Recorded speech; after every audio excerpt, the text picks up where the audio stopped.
Hola a todos y a todas, amigos y amigas de La Punta, allí en San Luis, Argentina. Yo soy Diego Leandro Marinosa, estoy en Pereira, la región del Eje Cafetero, en el sur occidente de Colombia. Me honra mucho la invitación que me hicieron Pablo, Juan Diego y Gili. Voy a hacer una lectura de un fragmento del primer episodio de la novela 100 años de soledad del escritor Gabriel García Márquez, como una manera de honrar nuestra memoria, tanto la memoria de Colombia como la memoria latinoamericana, en una fecha tan especial como hoy, 9 de abril del 2022. Muchos años después, frente al pelotón de fusilamiento, el coronel Aureliano Buendía había de recordar aquella tarde remota en que su padre lo llevó a conocer el hielo. Macondo era entonces una aldea de 20 casas de barro y caña brava, construidas a la orilla de un río de aguas diáfanas que se precipitaban por un lecho de piedras pulidas, blancas y enormes como huevos prehistóricos. El mundo era tan reciente que muchas cosas carecían de nombre y para mencionarlas había que señalarlas con el dedo. Todos los años, por el mes de marzo, una familia de gitanos desarrapados plantaba su carpa cerca de la aldea y con un grande alboroto de pitos y timbales daba a conocer los nuevos inventos. Primero llevaron el imán. Un gitano corpulento de barba montaraz y manos de gorrión, que se presentó con el nombre de Melquiades, hizo una truculenta demostración pública de lo que él mismo llamaba la octava maravilla de los sabios alquimistas de Macedonia. Fue de casa en casa arrastrando 2 lingotes metálicos y todo el mundo se espantó al ver que los calderos, las pailas, las tenazas y los anafes se caían de su sitio y las maderas crujían por la desesperación de los clavos y los tornillos tratando de desenclavarse. Y aún los objetos perdidos desde hacía mucho tiempo aparecían por donde más se les había buscado y se arrastraban en desbandada turbulenta detrás de los fierros mágicos de Melquiades. Las cosas tienen vida propia, pregonaba el gitano con áspero acento. Todo es cuestión de despertarles el ánima. José Arcadio Buendía, cuya desaforada imaginación iba siempre más lejos que el ingenio de la naturaleza y aún más allá del milagro y la magia, pensó que era posible servirse de aquella invención inútil para desentrañar el oro de la tierra. Melquiades, que era un hombre honrado, le previno: para eso no sirve. Pero José Arcadio Buendía no creía en aquel tiempo en la honradez de los gitanos, así que cambió su mulo y una partida de chivos por los 2 lingotes imantados. Úrsula Iguarán, su mujer, que contaba con aquellos animales para ensanchar el desmedrado patrimonio doméstico, no consiguió disuadirlo. Muy pronto ha de sobrarnos oro para empedrar la casa, replicó su marido. Durante varios meses se empeñó en demostrar el acierto de sus conjeturas.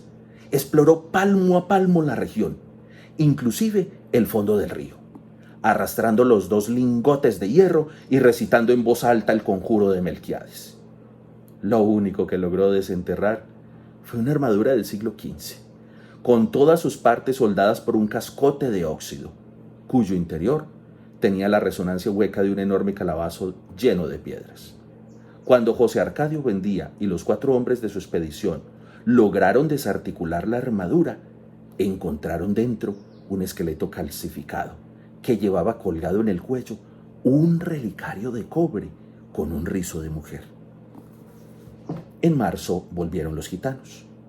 Esta vez llevaban un catalejo y una lupa del tamaño de un tambor, que exhibieron como el último descubrimiento de los judíos de Ámsterdam. Sentaron una gitana en un extremo de la aldea e instalaron el catalejo a la entrada de la carpa. Mediante el pago de 5 reales, la gente se asomaba al catalejo y veía a la gitana al alcance de su mano. La ciencia ha eliminado las distancias, pregonaba Melquiades. Dentro de poco, el hombre podrá ver lo que ocurre en cualquier lugar de la tierra sin moverse de su casa. Un mediodía ardiente, hicieron una asombrosa demostración con la lupa gigantesca. Pusieron un montón de hierba seca en mitad de la calle y le prendieron fuego mediante la concentración de los rayos solares. José Arcadio Buendía, que aún no acababa de consolarse por el fracaso de sus imanes, concibió la idea de utilizar aquel invento como un arma de guerra. Melquiades, otra vez, trató de disuadirlo, pero terminó por aceptar los lingotes imantados y tres piezas de dinero colonial a cambio de la lupa. Úrsula lloró de consternación. Aquel dinero formaba parte de un cofre de monedas de oro que su padre había acumulado en toda una vida de privaciones y que ella había enterrado debajo de la cama en espera de una buena ocasión para invertirlas. José Arcadio no trató siquiera de consolarla, entregado por entero a sus experimentos tácticos con la abnegación de un científico y aún a riesgo de su propia vida. Tratando de demostrar los efectos de la lupa en la tropa enemiga, se expuso él mismo a la concentración de los rayos solares y sufrió quemaduras que se convirtieron en úlceras y tardaron mucho tiempo en sanar. Ante las protestas de su mujer, alarmada por tan peligrosa inventiva, estuvo a punto de incendiar la casa. Pasaba largas horas en su cuarto haciendo cálculos sobre las posibilidades estratégicas de su arma novedosa hasta que logró componer un manual de una asombrosa claridad didáctica y un poder de convicción irresistible. Lo envió a las autoridades acompañado de numerosos testimonios sobre sus experiencias y de varios pliegos de dibujos explicativos, al cuidado de un mensajero que atravesó la sierra, se extravió en pantanos desmesurados, remontó ríos tormentosos y estuvo a punto de perecer bajo el azote de las fieras, la desesperación y la peste, antes de conseguir una ruta de enlace con las mulas del correo. A pesar de que el viaje a la capital era en aquel tiempo poco menos que imposible, José Arcadio Buendía prometía intentarlo tan pronto como se le ordenara al gobierno, con el fin de hacer demostraciones prácticas de su invento ante los poderes militares y adiestrarlos personalmente en las complicadas artes de la guerra solar. Durante varios años esperó la respuesta. Por último, cansado de esperar, se lamentó ante Melquiades del fracaso de su iniciativa, y el gitano dio entonces una prueba convincente de honradez. Le devolvió los doblones a cambio de la lupa, y le dejó además unos mapas portugueses y varios instrumentos de navegación. De su puño y letra escribió una apretada síntesis de los estudios del monje Hermann, que dejó a su disposición para que pudiera servirse del astrolabio, la brújula y el sextante. José Arcadio Buendía pasó largos meses de lluvia encerrado en un cuartito que construyó en el fondo de la casa para que nadie perturbara sus experimentos. Habiendo abandonado por completo las obligaciones domésticas, permaneció noches enteras en el patio vigilando el curso de los astros y estuvo a punto de contraer una insolación por tratar de establecer un método exacto para encontrar el mediodía. Cuando se hizo experto en el uso y manejo de sus instrumentos, tuvo una noción del espacio que le permitió navegar por mares incógnitos, visitar territorios deshabitados y trabar relación con seres espléndidos, sin necesidad de abandonar su gabinete.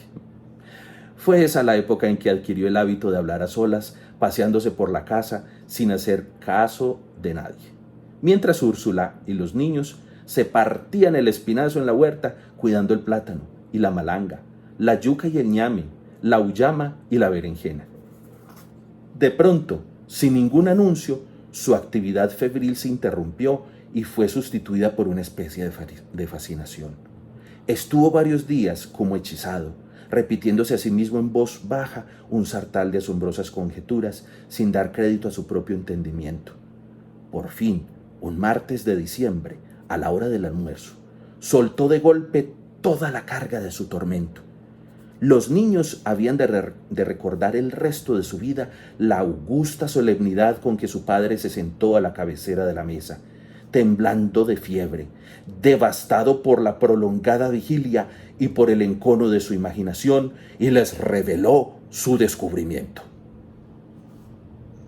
La tierra es redonda como una naranja. Ahí está, amigos y amigas, ese pequeño fragmento de esta hermosa novela que nos deja una huella muy profunda de nuestra manera de ser latinoamericanos. Un abrazo muy grande y hasta otra oportunidad. Que la pasen muy bien.